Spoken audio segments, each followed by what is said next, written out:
Welcome to Your Anxious Child, 5-Minute Solutions, a podcast dedicated to providing practical advice and support for parents of anxious children. This advice is informational in nature and not a substitute for a consultation with a licensed mental health professional. And now, here's your host, Dr. Edward Plimpton. Welcome back to Your Anxious Child, 5-Minute Solutions and interviews with experts. Michaellen Doucleff has written 2 books, Hunt, Gather, Parent, and the topic of our primary focus today, Dopamine Kids, a science-based plan to rewire your child's brain health and take back your family in age of screens and ultra-processed food. So, Michaellen, thank you so much for taking the time to talk with me about your books. I am a big fan of journalists and people outside the field of psychology writing about psychology. And I mean, you are about as far as they get, a PhD in chemistry. You know, I mean, Yes. excuse me. Yes. But I think that in my experience, people outside the field often write the most clarifying books, and frankly, people like you do the level of research that I think you should get another PhD for. Well, thank you. Thank you, for that. That's really it was it definitely both books, in different ways. Hunt, Gather, Parent was a lot of kind of physical work to travel to all the different places in that book. But this book was really like a mental challenge because the field of dopamine and is so twisted and so rich and convoluted, but also just full of these amazing ideas and concepts that we experience every day of our lives and we don't know we're doing them. And our dopamine system is just full of surprises. So, The dopamine kids just kind of scratches the surface of that system in our brain. so before we get into kind of dopamine, um, I'd like to kind of ask whether you feel there's a thread that connects your 2 books.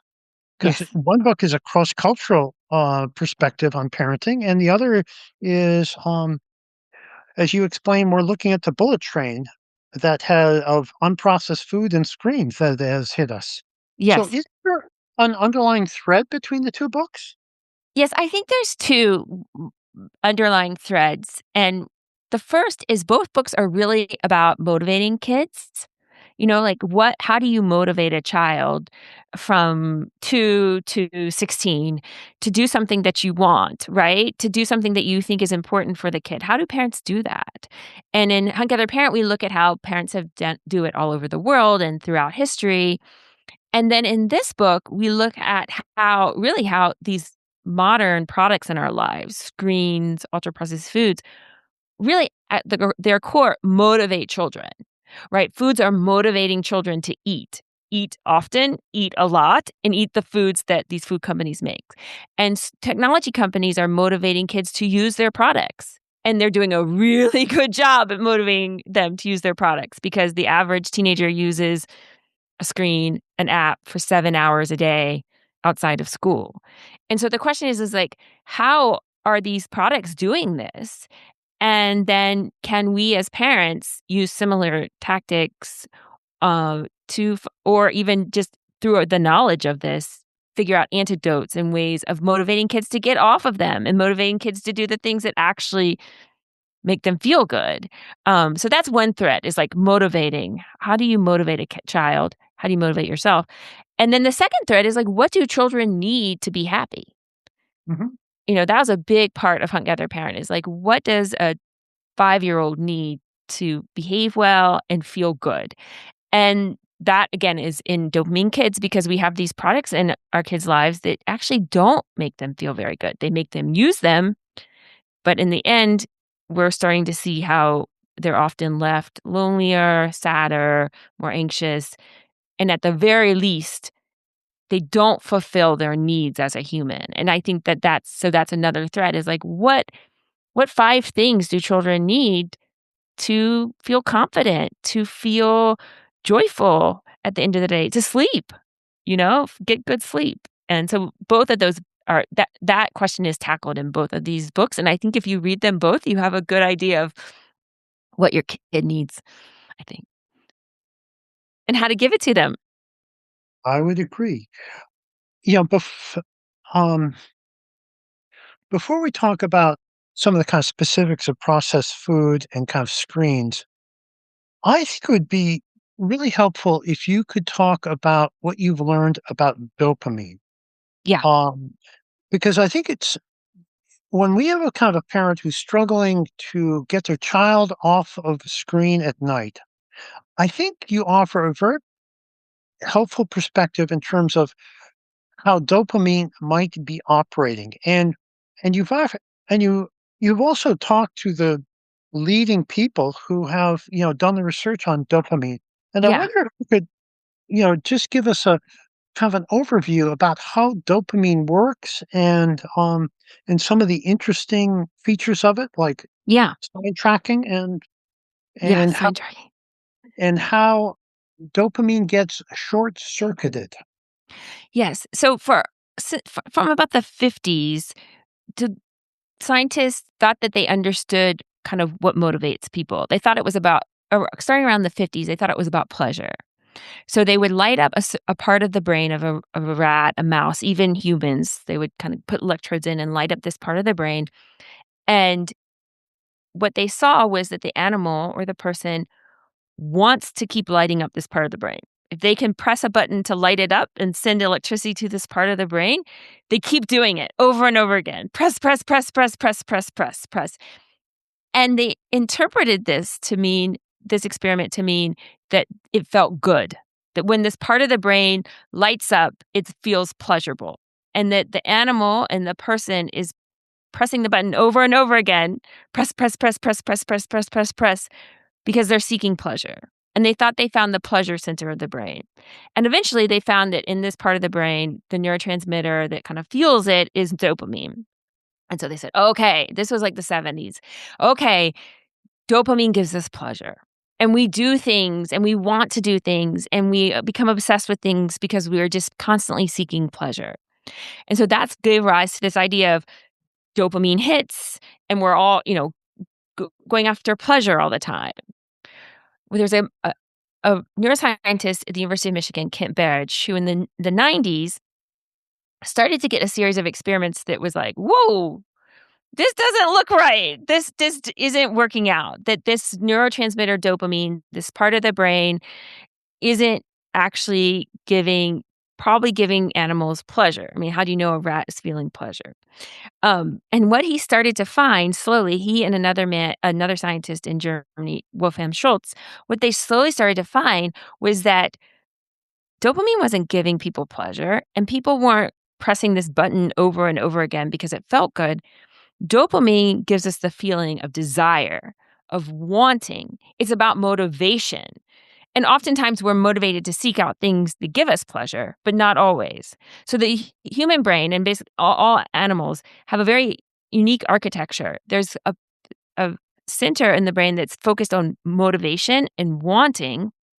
And then when you get what you need to survive and what you want, another part lights up called the hedonic hotspots, which give us help to generate the feeling of pleasure. And so the two systems are interconnected, but somewhat separable. And what Kent Berge and Wolfram Schultz eventually have found is that these two systems can come apart. And in our modern world, we have products, we have foods, we have activities that can pull them apart. And so that we could start wanting something really, really, really badly, but it might not actually make us feel good. And actually, there's examples in natural environments outside modern technology where you want things that don't make you feel good. So the two systems aren't always working together. And what we're finding is that products in kids' lives maximize this wanting, right? This desire, this motivation to press a button over and over again, but not necessarily maximizing pleasure, and that these products can actually short circuit the system, as you said. And so you start to want, and actually feel very, very little reward. And so understanding this difference as a parent is really powerful, I think, because I think it tells us that when our child is going crazy because they want to play a video game, that might not necessarily mean it's making them feel good or it's filling them up and nourishing them. Um, and that limiting these things can actually mean giving the child more pleasure, more joy, more fun in life, because you can actually use that motivation to get them and that desire to get them to do things that do fill them up and do give them a reward in life and a pleasure in life. Could you explain a little bit more about how the dopamine circuit gets short-circuited? Yeah. Um, um, 'Cause that Yes. seems like a very powerful idea, and Is very powerful. And, it was when I first learned about this short circuiting that I wanted to write the book because I was like, oh, this is something every modern parent needs to know.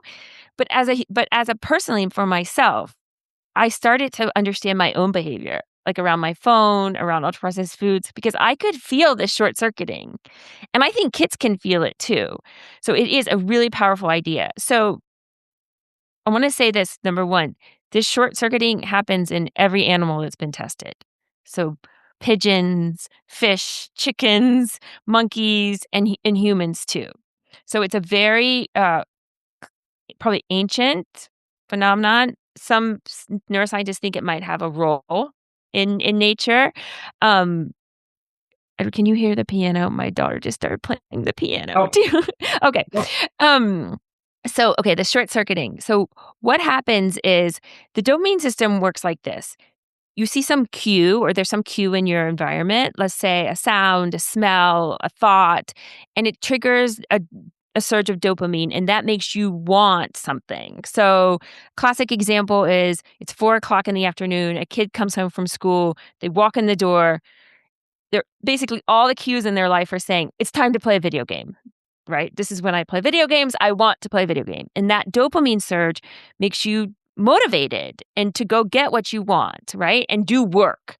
Like a lot of neuroscientists will tell you, dopamine is the willingness to work, right? So this isn't just like, oh, I kind of want to take a walk. This is, I want to play video games and I have to play video games and I'm going to do whatever I can to play video games. It's a very strong desire and motivation. So it's want and work. And so you work hard and then you get what you want, and how it's supposed to work is you feel pleasure, you feel good, you get rewards, right, from getting what you want. Another way of thinking about it is, let's say you're jogging in the park. It's a very hot day, you run out of water, you're really, really thirsty. You see a lemonade stand. That triggers a huge surge of dopamine. Oh my gosh, I want lemonade. I'll stand in line. I'll do whatever it takes to get the lemonade. That's dopamine. Work, want, and work. And then when you get the lemonade, you feel good, right? You feel pleasure, but you also feel satisfied. And this is really, really key, right? Is that the circuit is supposed to work in a way that eventually you feel done. You feel satisfied, relaxed. I have what I want. So when this short circuits, what happens is and we can talk about why it short circuits, but what happens is you start skipping past the reward part of the circuit and you start not feeling pleasure from what you're working for. And you can even feel bad for what you're working for. And you're not getting the satisfaction. And what ends up happening is you actually start chasing the wanting, the feeling of wanting, the possibility of a reward. And so you're skipping past the reward, you're skipping past the satisfaction, and you're just going, want, work, want, work, want, work. And you're never getting to the end. There's no end, there's no satisfaction, there's no and pleasure. And I think foods we have today, I think there's good evidence for foods, video games, social media, send us in these loops, this short-circuited loop. And so we just keep wanting one more, 5 more minutes, 5 more minutes, 5 more minutes, and there's no end point. And I think we feel this, and I think we see it in our kids, right? Um, Agreed. But now, how do video games serve to short circuit the dopamine circuit and create a perpetual state of want? yeah. So I Or think there's a couple things. And I don't think video game designers, I wanna say, like, intentionally are trying to short circuit this circuit. I think they are very clear that they are intentionally trying to get kids to stay on their games for as long as possible. The industry admits this. Social media companies admit this, right? The goal is to maximize the time the kid spends on an app. And to do that, you can see how you don't want to make them feel satisfied. You don't want to make them feel finished because they'll leave the app, right? So I think the desire to maximize the time the kid stays on an app has kind of led to these games doing this, right? And I do want to be clear that these products are intentionally designed to keep kids on them, right? For overuse. The industry has admitted this for a long time. They're just stopped admitting it because they're getting into legal trouble because of it. But for decades, they have openly said our goal is to get your kid to stay on YouTube for 24 hours a day, stay on Roblox, Minecraft, right? Like, so I think these things short circuit it in a couple of ways. I think one, they maximize the wanting, right? They crank up the wanting really, really hard. Um, and they don't ever actually give you what you want, right? And neuroscientists told me this is part of the scheme, right? It like promises these huge things, right? Like video games, you're gonna save the universe, you're gonna kill this monster, you're gonna like, right? But then you don't actually get it, right? There, it's kind of withheld, for one thing. So that another thing is like video games intentionally try to make kids feel like that to give them a purpose in life. The engineers say this, right? Like what keeps a kid on a video game is to make them feel like they have a purpose, a goal, they have a meaning in life, killing a monster, saving the universe. But if you think about it, there's actually very little purpose, right? And so they promise these big things for a kid to fulfill these needs of kids, but then the kid never really gets what he's looking for, right? And so one of the things about our dopamine system is that if you get close to what you're looking for and you're seeking, you actually work harder. This is a surprise. Here's one of the twists of the dopamine system, right? Like if I'm out chasing an animal for dinner and I'm getting closer and closer and closer and I almost get the animal, do I give up? No, I work harder, right? And this is, I think, what the video games are doing is they're triggering this like, I gotta work harder. I gotta work harder. Um, One of the neuroscientists said his son said, "Oh, I just need to play 5 more minutes on a video game because I'm almost to the next level." And the neuroscientist said, "Of course you're almost to the next level. That's you'll always almost be to the next level. That's what keeps you there, right? Is this like feeling of like if I just work harder, I'll get what I'm looking for." And so I think in the end, that causes the system to short circuit because the kid never gets there, right? But it gives you the feeling that you're going to get there. It gives you a feeling of progress. The other thing that it does is runs this loop really fast.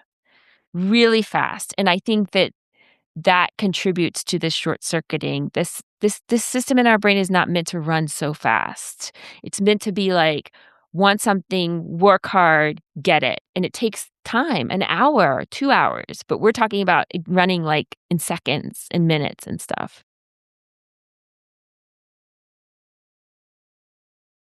such an important kind of perspective because that's a weekly source of conflict between parents and children in terms of getting off the games just one more minute. Yes. And um, and I think having a lens of this is dopamine getting short circuited Yeah. is a helpful perspective.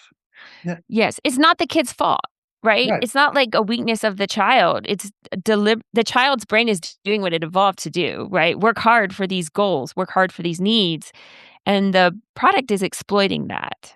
And that's why it's like taking it away isn't it taking away like a pleasure or limiting it isn't limiting pleasure. It's actually going to help the child have more pleasure in their life, because you're going to help them find an activity that doesn't short circuit it like this, I say in the book, it's like, pay attention to the kid's behavior, right? And your own behavior, your own feelings after these things. If the child is joyful and full of life and feels great and can stop and feels satisfied, that's one thing. But if the kid feels grumpy, agitated, can't stop, then the system is the child's brain can't handle it, right? And it needs to be limited. And limiting it is gonna improve your life and improve the child's life and improve everybody's mood and fill your home with more joy, not less. And I guarantee it. I've seen it in many homes. So important to look at your child and just see after they finish a game. Are they satisfied or are they kind of craving for more? That's right. Now, could you talk about processed food and how there is Yeah. a parallel process going on with processed food? And I'm just kind of thinking also a book that came out around the time yours did that speaks so much to what you talk about, Picky by Helen Yes. Bett. It seems Yes. so. Yes. I read that. I Oh, read her book, and I think it's a really fascinating book. And they do, our two books are really complementary to each other. So ultra processed foods, and again, the food industry still admits this. So they are not in denial yet. You can go on industry blogs, and they fully admit that this is what they're doing. So this is not me making this up. This comes from the food industry. Ultra processed foods, for about the last 30, 40 years, the food industry has intentionally designed these foods to get people, including our children, to overeat them, to eat them when they're not hungry, and to eat more than they need to feel full. And it works through the exact same system as video games and social media, through this dopamine system, through these surges of wanting and working, um, because food is is required for our survival. And I think there's very good evidence that it short circuits the system as well. In fact, I think there's the strongest evidence with food is that there are foods that we have that children eat every day that basically crank up our wanting, huge amounts of wanting, create these very strong cues in our environment so that kids will want them and work for them, have a tantrum for them, but provide very little satisfaction or even no satisfaction. Like I say, one of my neighbors said to me, I was talking to her about it, and she said very profoundly, she said, "Yeah, I will eat a food, and after I eat the food, I will be hungrier than before I ate the food."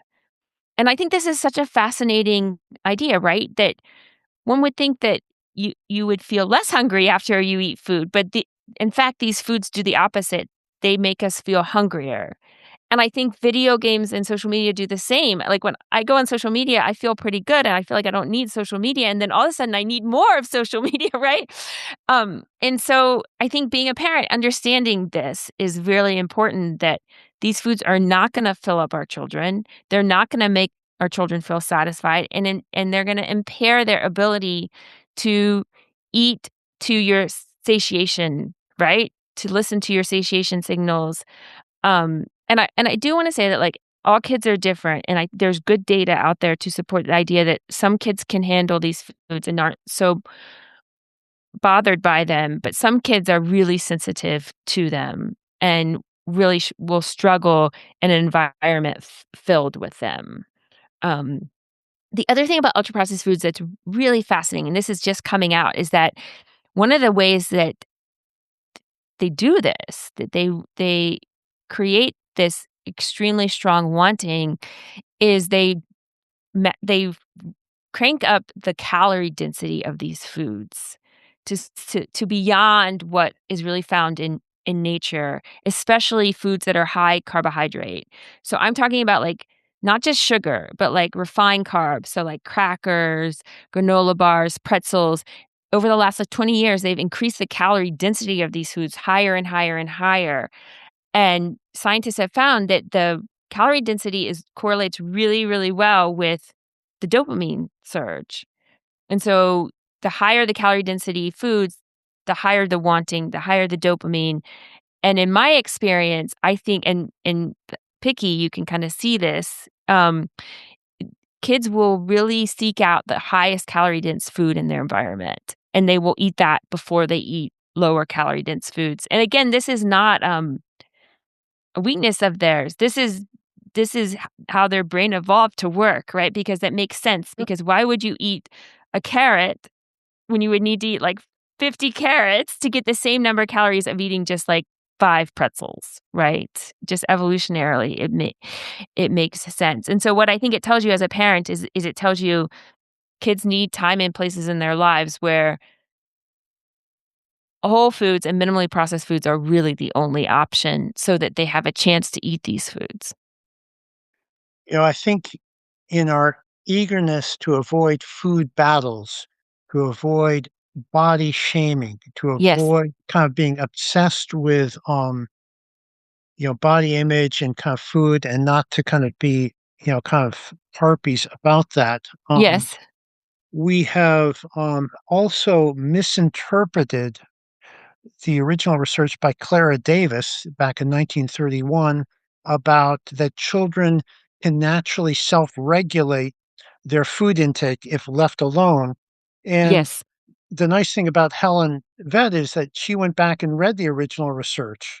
Yes. And in its research that's touted, widely that, children can naturally self-regulate. And no, I mean, yes, they can if they are in a hospital setting in which the only food they get are 10 trays of, natural foods. That yes, in Yes. that context they will. But that's not the context in which children are eating now, where they're not playing on a fair playing field. They're playing with some contenders that have tipped the scales, you know, in another direction. Yes, I think exactly. There's this idea out there that children give them the food and they'll be able to eat the right number of calories for their energy needs and they'll be able to pick kind of a balanced diet, right? This is kind of but you're exactly right. This is based on experiments where there weren't ultra processed foods. There weren't foods that were engineered to mess with this system. Um I just say to parents and try it. Like get rid of the ultra processed snacks and really want to emphasize it's not just about sugar. These refined carbs are treated like sugar by our bodies. So anything that has like a refined wheat in it, corn, um, oats even are going to be basically treated like sugar by your body. So get rid of those for a week. Just get rid of them and just see how it changes your children's um diet. What foods they reach for, what foods they enjoy, what foods they start to eat. Um, in our home, it was a massive shift, like just a massive shift from coming to dinner and not eating really any whole foods and picking at the whole foods to after a week of just no more crackers, no more granola bars, no more of these ultra processed snacks. Now she would immediately started to eat all these foods she never touched before.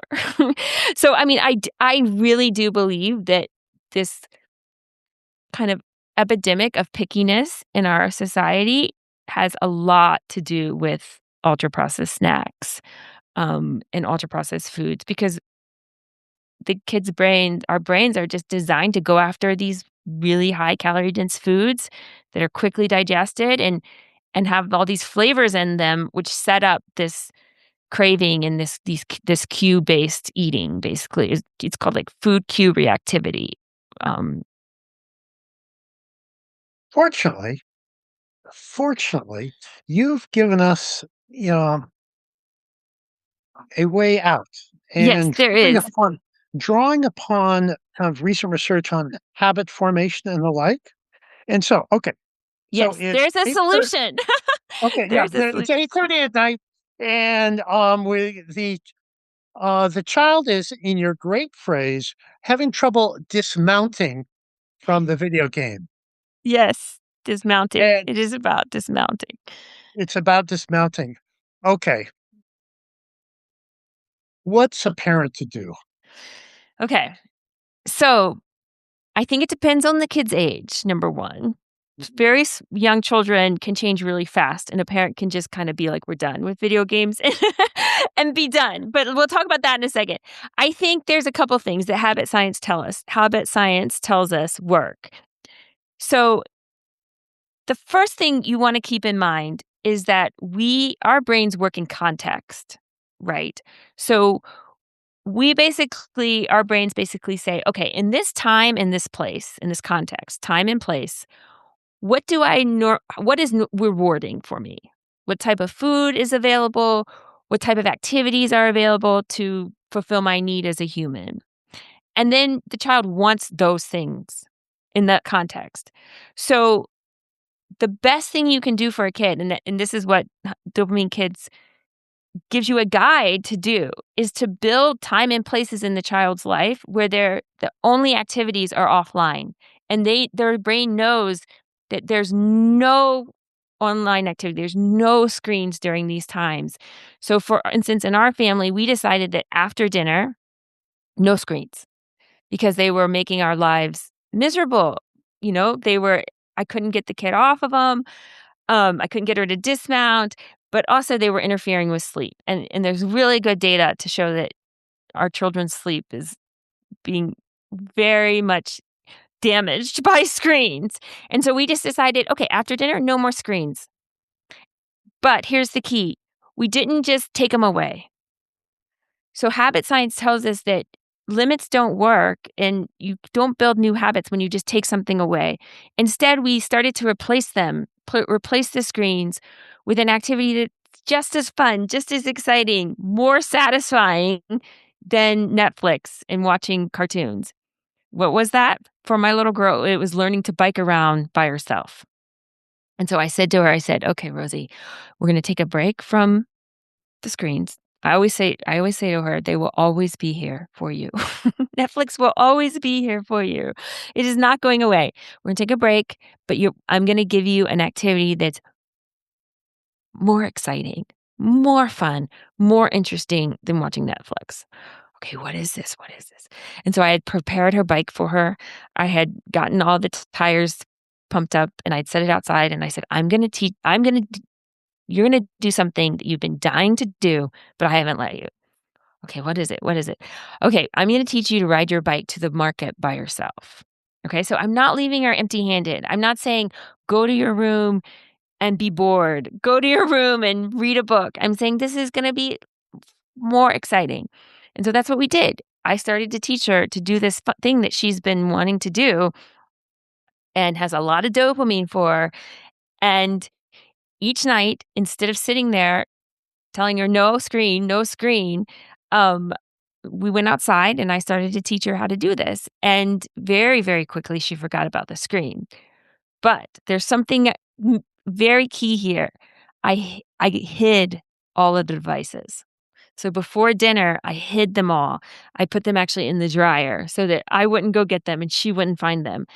And what I'm doing is I'm preventing her from creating that dopamine surge and wanting to watch that cue reaction to it. And over time, very quickly with young kids, their brains will learn, oh, after dinner, that's for riding my bike. That's for coloring. That's for whatever activity you're choosing to replace it. And so the book guides you through how to do this. You can do it much more slowly than I'm describing. And you can do it for really any time and place in the child's life that you want, to create this, what I call like a sanctuary.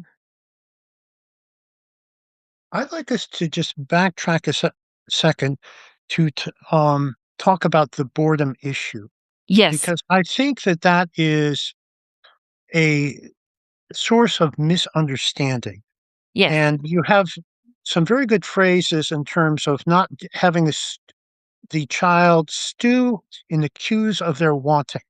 And I wonder Yes. if you could talk about the issue of boredom and how, in this particular context, we need to kind of help out a little bit more. Yes. So there is this like pervasive idea in our society that kids need to learn to be bored. And that this is one of the problems today, that they don't know how to be bored. And so they go on screens. And it comes from some old psychology research that showed that when you're bored, it can spark creativity. It can make you go reach out to friends. It can. But newer psychology tells us that actually, in most cases, being bored doesn't end up good for people. That being bored creates a lot of negative emotions. It feels bad.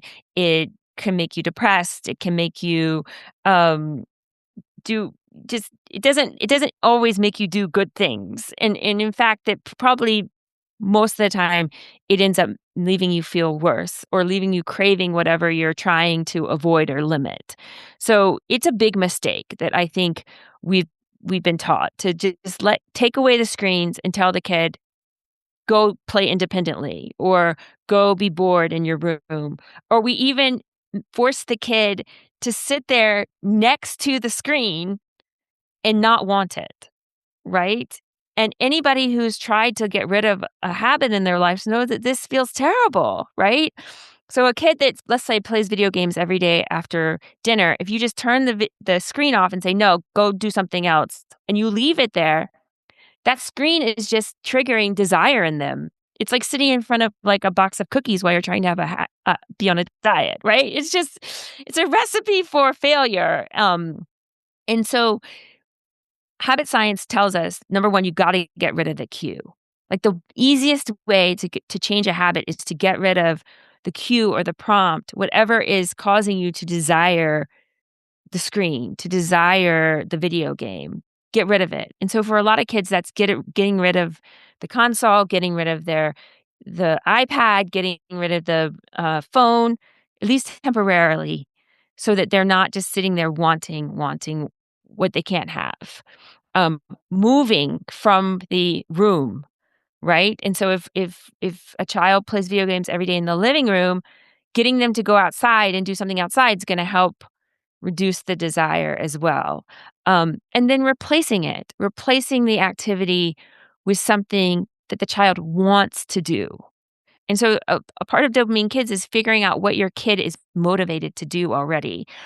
Because if you try to force them to do something they don't want to do, while you're taking away this thing they really want, again, it's going to leave them feeling miserable. And so one of the great activities for dismounting kids off screens or replacing the screen is an activity connected to what they do on the screen.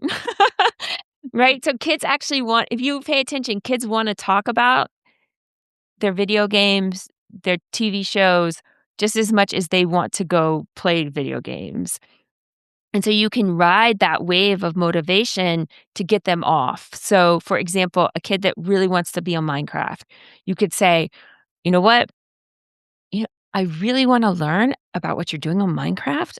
I really want to hear about it. I really want to understand it more. Could you draw me a picture of the castle you're building?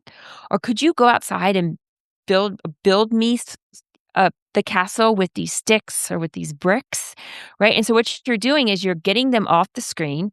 You're kind of cultivating a new hobby that's offline, but you're using all their motivation and excitement for the screen activity to get them to do it. And I think you'll be really surprised at how much they want to do it because they have so much excitement for this activity that they're more than willing to share it with you. Kids also love to share things with their parents. And so this is a really good way of dismounting kids, delaying them to get on the screen. Okay, before you go on Minecraft today, can you do some offline planning and plan out what you're going to do on Minecraft and then share it with me and let me see it? And so this is a much better approach than just saying, go be bored and don't play Minecraft, even though you have all this dopamine in your brain telling you to go play Minecraft. Yeah, if that doesn't fall into place right away, what you're suggesting, I would refer people back to a prior podcast with uh, Maria Swingle, who Mm. studies kind of EEGs, and she had the interesting phrase that children who are on video games or playing Vegas-like slot machines Yep. have what's called vestibular lock-in. Ooh. And what she was trying to capture was the idea that when somebody is playing video games, they become totally entranced with their body and mind like that, and the rest of their body, in effect, turns off. Oh, so yes, there's a And name for this, right? Did she she calls it vestibular lock-in. Okay, there like, the gambling industry has a name, machine zone, they Right, call it, and then dark flow is, like, another kind of right. And, phrase for people it. disregard their bodies so much that in Vegas, at times, the people have to take out the, chairs that people are using for video slot machines because people have peed in the chairs. That's And right. okay, They don't wanna leave the machine, right? They wanna right. stay in this zone. So so her recommendation as a kind of a Band-Aid first aid approach is immediately when you get off the machines, you need to reclaim your body and get Ooh, physically active. very nice. Very and Um do kids do it? Do they want to do it? yeah, it takes practice and you have to get a buy-in in terms of and find the right kind of activity. But Mm. if they do that, actually kids do feel better. So it's a kind of like a way of, like, It's m hitting a kind of a reset button. Um, through physicalness, through yeah, moving your body, it kind of right. then that's really interesting. Yes, this I think that this trance that, I mean, kids get definitely in it with video games. I think they get it in some sort of version of it with, TV cartoons, especially these very fast cartoons. I think it's this kind of short circuiting of the dopamine system. It's running in these loops, like Oh, what's yeah, next? What's next? What's next? What's next? Um, and she talked about, right, that it's very distracting, right? So if you have problems or you're procrastinating or you don't wanna deal with something, it's kinda numbing, right? And I think it's one of the reasons why a lot of teenagers are so into video games and 'cause it's a form of escape, right? But little kids, it's I think probably not to that point, but you could see how over time it could get there, and I think that's why creating activities offline and having these cultivating them and having these hobbies is so important so that kids don't need this as their form of escape from life, right? yeah. Well, we're almost, out of time, and, one of the feelings, I had about both of your books is that it converges in a lot of other kind of thinking about how we need to do a mid-course correction Mm, in the kind of whole, kind of parenting domain. And you refer to uh, intriguing development of what's known as independence therapy mhm. and fostering independence, after many years of intensive parenting and the feeling that that probably contributes to children being more anxious. Yes, yes, Um, but, in both of your books, you are essentially um, referring to kind of those important activities as well. It's, yes. Um, yes, I think it's, I talk to parents almost every day, like, in one form or the other, and it's when the kids are little, it's all about sleep, trying to get sleep, and then when kids get older, it's about how do I get my kid to, like, be by them like, play by themselves or, you know, um, do things other than the screen, other than with me, right? And it is, it's so needed for kids. It's so needed for kids to have what I call scary but fun, right? Have these adventures in their lives, have the skills to go ride their bike by themselves, to play outside by themselves, to cook in the kitchen alone, use tools alone. Um, it I've seen it now, like, so many times, you've seen it, I'm sure when kids do this, they come to life, They come to life mentally, physically, but it also is good for the parents, right? Like, the parents need it. The parents need their kids to do these things so they can take a break, and, like, the parents need to be free of the kids and learn to have confidence in the kids and to learn that the kids can do these things and that the kids are powerful and capable. Um, yes, this is what our American kids sorely need, but it's also what American parents sorely need, the skill to let the kids go a little bit, you know? Well, in doing independence therapy, it's very striking. For example, a anxious girl, is having trouble sleeping at night, and we get them to agree to, how would you like to try going to the grocery store with your Mm, dad waiting in the car? And here's $20, and you can get any snack you want. And she does that, and she comes back with a sense of triumph, which is mm, not something that you see in standard exposure and response prevention activities to the same degree of mm. a wide smile and a sense of triumph. I love that. I love that term, a sense of triumph, right? Like, that's exactly what it is, and then do you see that she can sleep by herself? Yeah. And then this one, she is sleeping better. And so, And I mean, I mean, just so you like, of course, your listeners know, right? This sense of triumph, this sense of doing these things on my own, doing powerful things in our society, right? Being able to go to the grocery store by yourself is a powerful thing for a child. Being able to do these things is what we need as a human, right? It kind of circles back to what we were talking about earlier, right? This is a fundamental need. And without it, kids don't feel good, you know? I've seen kids. We had a little school here for a while, and I saw a little girl who learned to ride her bike to school in the morning by herself, and it just turned her around. It just turned her around, just that. It's only like a half a mile or something, but it just was, like, unbelievably powerful in her life. And so, yes, I think the course corrections, they don't I think a lot of parents also don't realize that they can be small. Like, just like what you said, like, just walking into the grocery store alone, but the parents have to also kind of learn to be okay with it, and, like, learn not to be so and I tell parents, like, every time Rosie does something new and kind of spreads her wings farther, I'm nervous. Of course I'm nervous, and, parents around the world are nervous, but I've learned to be okay with that nervousness and also help her grow when she's ready, right? It isn't this, like, big thing that you do all of a sudden. It's little steps, step by step to prepare the kid, but also to prepare the parent, right? To prepare me. So I'm ready for her to go, you know, do something big like bike across town or um, walk dogs or, these things, be left alone for a while. So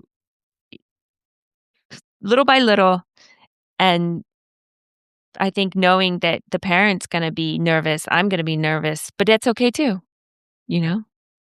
So so, um, quick note for our listeners. Since this is a podcast about anxiety, I am actually going to recommend people get hunter gatherer parent, but pay attention to chapter 11, tools for sculpting behavior, making stories. Um, oh, ah, that's good. I like that one. well, you talk about the importance of anthropomorphizing problems. Yes, that's And, true, actually. and that is a standby in the terms of the treatment of anxiety, of personifying Mm, anxiety. It's a way of capturing the mm, idea that two parts of our brain aren't necessarily working together and giving mm. language to that. That the I love that. smart part of our brain knows it doesn't make sense, but let's just say the worried part of our center says, So, And um, so wait, tell me really quickly, like, I want this for myself. So, like, tell me really quickly, like, how do you get the smart part to make up a story to the worried part? well, no, just, um, well, one, personifying the issue that there's a smart part of your brain that Mhm. knows that this worry does not quite make sense. Yes. You look around and you can kind of see that, things are good.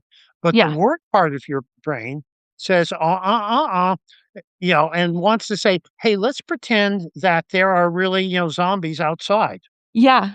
Um, and so personifying gives a way of giving language to that Mm. and giving a way then we can kind of boss back or tame or use kind of some defense against the dark arts in terms of humor to disarm it. Mm. And to kind of because worry likes to have you play a certain story. Let's pretend Mm. and gets you to play this kind of not nice kind of storyline. Yeah. And Yeah. what we want to do is to kind of present a different storyline in which, Interesting. so, I would love to do a story on this for NPR because I've never heard of this, and it sounds like could be really powerful for kids and adults. right. So, okay. So now where are people going to find out more about you? Well, I'm not on social media because it short Uh, circuits my brain. mhm. I've decided, but I have a website, MichaellenDoucleff.com, and I read every email and I try to respond, and you can ask me questions, and I have a little newsletter that I'm trying to get going. Um, and yeah, read Dopamine Kids, try things out, try a little bit out here and there, and like we said at the beginning, just see how your kids respond. Look at them. That a lot of this stuff is new. A lot of parenting advice around screens is outdated. And so you have to I always say, do the experiment yourself. You're the experiment that matters. Your family is, and try it out and see if the behavior improves, see if the mood improves, and then with a little bit of change. And then if it changes more, do a little more. And then let me know. Let me know how it goes. I love hearing from parents and about what works and doesn't work. And yeah, send me an email. Great. Thank you so much. It's been such a privilege. Oh, thank you. It was an honor to be here. Thank you. Thank you for listening to Your Anxious Child. Please leave us a rating and review in iTunes to help us get the word out. If you'd like to learn more and find additional resources, visit us at edwardplimpton.com.